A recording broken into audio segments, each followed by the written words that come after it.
What's up guys, welcome to the video. This is the best chins in the UFC tier list. I've got fighters all around the screen. I'm going to drag them in. I'm going to put them where I think they belong in this tier list. S tier is the best of the best chins, all the way down to F tier, which is D tier, which is still good chins, but in comparison to the rest of the list, just not as good. So no one on this tier list has a bad chin except that guy there. We're going to put him there just for the jokes.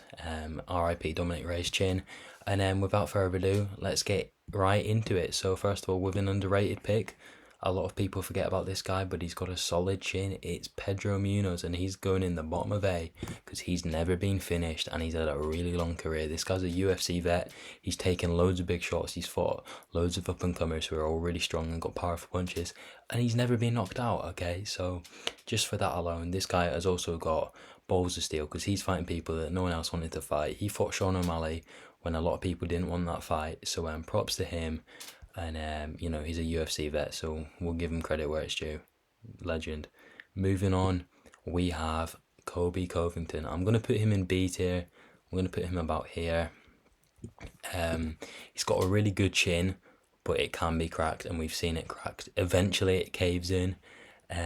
He did break his jaw before his chin got cracked, which is pretty impressive to be fair, but yeah, in a 5-rounder, he gets knocked down, but I guess the idea is that he takes so much damage in the fight, because his stand-up's kind of basic and sloppy, that eventually his chin just gives way, and then he just starts falling over and then taking loads of damage and stuff. So his chin's good, but his striking's kind of basic, so he does get lit up, and eventually it just crumbles eventually. So that's why he's not any higher up on the list. Moving on, we have Leon Edwards. I'm gonna put Leon in D tier.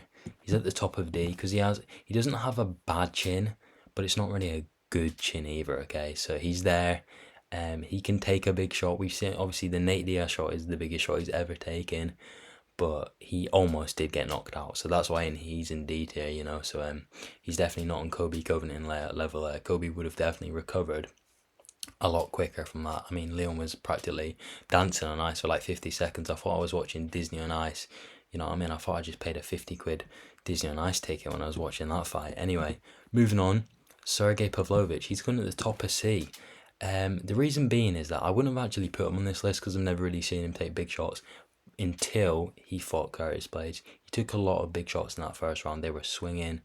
They were proper going for it, and he just took them like an absolute unit. He's a Russian unit, and props to him. He's going to be the next big heavyweight, mark my words. Well, obviously, Joe and Almeida will be as well. But moving on, we have Conor McGregor.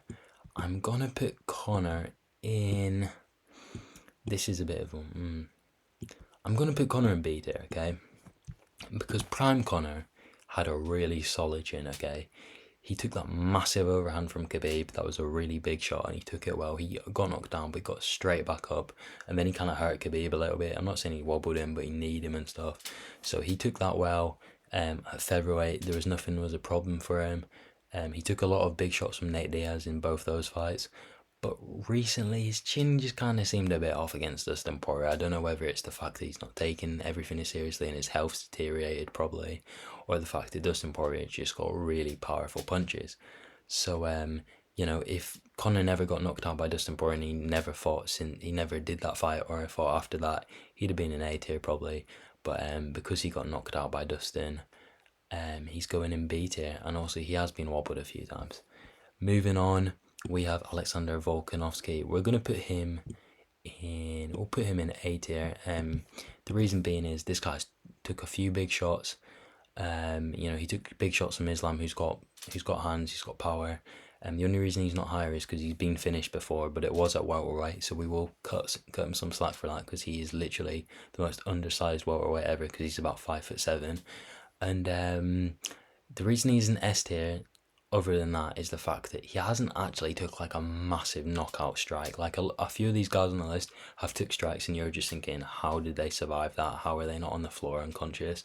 But Volk hasn't really had that happen to him yet. So, unless we see him like versus Topuria and he's just eating massive haymakers, I can't put him in S tier yet because Holloway, he's got hands, but he ain't got much power compared to some of these other guys. So when he fights a power puncher and if he takes big hits, we can reevaluate this, and maybe we'll put him at S tier in the future.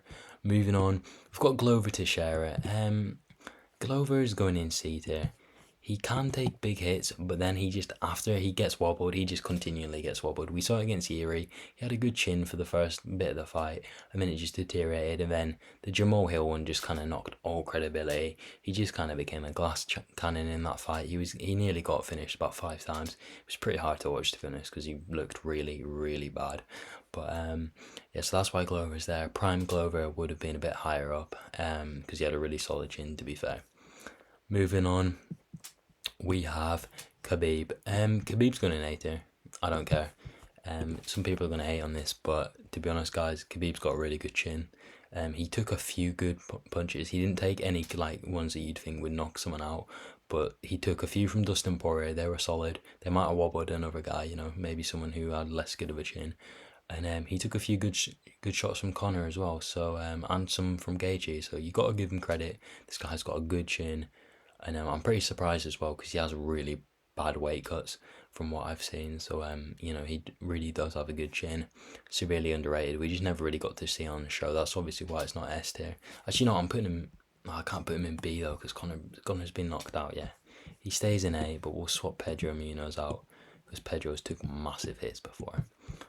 Okay, perfect. Moving on, we'll start with Habib's friend, Islam. Islam's going down. I think he's got a D tier chin. He's been KO'd. Basically got flatline KO'd before, from some guy that literally retired after that, which is the most annoying thing for Islam because he can't even get the win back.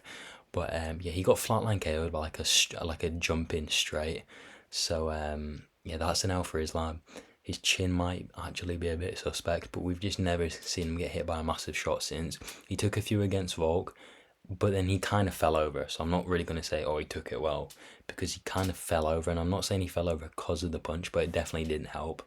And he didn't look very good, you know what I mean? He looked like it kind of contributed to it. So Islam's going in D, but if he gets a few more defenses, takes a few more big punches, we'll move him up the list because it's only fair. He's only been knocked out once. Moving on, Dricus du Plessis. He's going in D tier. This guy's chin is kind of bad, to be honest. It's not bad, but it's really not good either. He kind of relies on his chin sometimes in fights, and it either works or it doesn't with Dricus. And a lot of the fights, guys are chinny, and he's also got really good punching power, so he usually wins that fight, even though his chin's not actually that strong at all. So yeah, that's why Dricus is there. How is he a ranked middleweight? Still amazes me. But he's a cool guy. He's a cool dude. Anyway, moving on, we have Tony Ferguson. And honestly, it depends which Tony Ferguson we're talking about here. If we're talking about prime Tony, he's going up in A, maybe even S. But nowadays, Tony, he might even have to join D tier, guys. I'm getting a bit scared. I'm sorry, Tony. This is not. If we're talking about current Tony, he's in D tier. Michael Chandler literally changed his chin forever. It will never be the same. And against Nate Diaz, he was getting hurt by Nate Diaz on the feet, which is never a good sign. Actually, no. Because we have to consider what Tony was like in his prime. He's going in C tier. He used to be a beast, and now he's deteriorated. And his chin just ain't holding up anymore, especially after the Chandler knockout for obvious reasons. That obviously is going to damage your chin, but he can still take a shot. So we'll put some respect on his name because he is an icon of the UFC. Moving on, we have Israel Adesanya. He's going at the top of B. This guy's eating a fair few big shots, but he also does get put away by shots that would put you away. So it makes sense because there's some guys higher up that you're thinking, Jam, how did they eat that? But when Izzy takes them, he can't eat them. He eats them, and then he gets food poisoning essentially because he's unconscious after it. In the Alex Pereira fight, happened once in kickboxing, and then he was obviously out on his feet in the second fight. So his chin ain't invincible. He can definitely be caught, but he can take a punch. He took some from. I guess he took a few from Costa, and then Vettori doesn't really have power. And then Gastelum was probably the fight where he tested his chin the most. He kind of got dropped in that fight, and he took a lot of big punches from Gastelum. So credit to Gastelum because he actually made Izzy look kind of bad. And now Gastelum's barely even in the rankings. So fair play to Gastelum. Got to put some respect on his name for that performance. Moving on up, we have Jones. Jones goes in A tier. He probably goes there, I'd say. Jones has taken big shots from Machida. He took big shots from DC, and he's knocked out heavyweights before. He's knocked out heavyweights with good chins like Stipe. So we got to give him credit for that. And yeah, he hasn't taken like a knockout shot, but his chin does seem pretty trustworthy. To be fair, he hasn't even been wobbled in the UFC once, I don't think.